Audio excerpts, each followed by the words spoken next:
ओखला के बटला house, मुरादी road और खिजर बाबा colony के खसरा नंबर 277 और 279 पर 22 और 26 मई को यूपी सिंचाई विभाग और डीडीए ने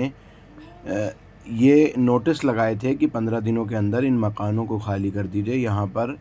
जो है वो अवैध निर्माण हो रखा है और यहाँ पर डेमोलिशन की कार्यवाही की जाएगी।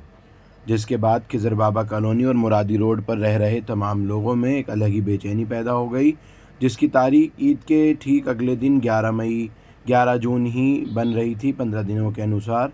लगातार उस बीच में दिल्ली पुलिस और अर्धसैनिक बलों का गश्त इलाके में था। कुछ लोगों ने कोर्ट का मूव किया। कोर्ट ने खसरा नंबर 277 पर जो 120 मकानों पर लगभग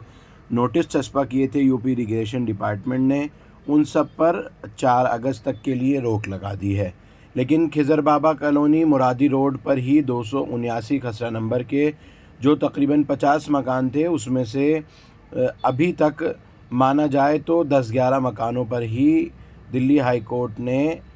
उचित जो है वो रोक लगाई है और उस मामले में अभी भी सुनवाई जारी है। अलावा उसके तमाम मकानों पर खसरा नंबर 279 के लगातार खतरा बना हुआ है। दिल्ली पुलिस के आला अफसरान पिछले 2-3 दिनों से लगातार, जिसमें जॉइंट कमिश्नर साउथ रेंज और संजय कुमार जैन और DCP south east Delhi Ravi Kumar, लगातार अलावा उसके जो तमाम दूसरे दिल्ली पुलिस के कंसर्न थानों के एसएचओज हैं, वो वहाँ मुआयना कर रहे हैं और निशानदेही कर रहे हैं कि आखिर वो कौन कौन सी इमारतें हैं जिसमें अदालत का हस्तक्षेप नहीं है या जिनको चिन्हित कर कर नोटिस चस्पा किए गए थे। इलाके में पैनिक ना फैले, इसके लिए पहले से ही पैरामिलिट्री फोर्सेस के जवानों की तैनाती की गई है।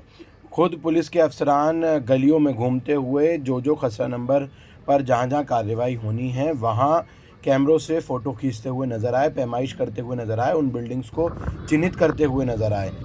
ओखला बटला हाउस में रह रहे 40-50 साल से लोग, जो कि पिछले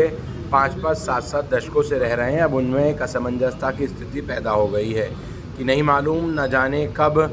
जो नोटिस चस्पा हुए थे बिल्डोज़र लेकर जो है वो सरकारी अमले पुलिस के साथ पहुंच जाएं। जिस तरह की निशानदेही ओखला के अंदर इस वक्त की जा रही है। दिल्ली पुलिस के आला अफसरान का गश्त बार बार किया जा रहा है, वहीं स्थानीय नेता तमाम के तमाम लगातार इस कोशिश में हैं कि किसी तरह जो है ये डेमोलिशन की कार्यवाही आवाम के लोगों पर ना हो, ये डेमोलिशन रुकना चाहिए। वो अपने अपने लेवल पर कुछ नेताओं ने पिटीशंस भी दायर की, हालांकि कुछ की पिटीशन जो है वो खारिज भी कर दी गई, लेकिन कुछ स्थानीय लोगों को ही जिनके मकानात हैं उनको अदालत ने ही उन्हें राहत दी है कि उनके मकानात पर अगली तारीखों तक बिल्डोज़र जो है वो नहीं चलेगा। हालांकि 3 दिन पहले जो एक पीआईएल दाखिल की गई थी, उसमें ओखला से विधायक अमानतुल्लाह खां ने अदालत का रुख किया था। उसमें साफ तौर पर ये कहा गया कि हम ये पिटीशन आपकी जो है वो खारिज करते हैं, लेकिन जो भी स्थानीय लोग हैं जिनके घरों पर ये नोटिस चस्पा हुए हैं, जिनके यहाँ कार्रवाई होनी है, वो अगले 3 दिन के अंदर अंदर अदालत के अंदर निचली अदालत पर अपनी याचिका लेकर पहुँच सकते हैं। उनको वहाँ से जो है वो कार्यवाही करवा लेनी चाहिए अगर उनको किसी तरह की शंका वगैरह है, उनके पास कोई कागज़ वगैरह हैं तो। हालांकि अब ओखला के तमाम उन मुरादी रोड हों या फिर खिजरा बाबा कॉलोनी, उन तमाम लोगों में एक शंका मन में पैदा है कि आखिर न जाने कब दिल्ली पुलिस के साथ डीडीए या फिर सिंचाई विभाग का बुलडोज़र आ ना पहुँचे।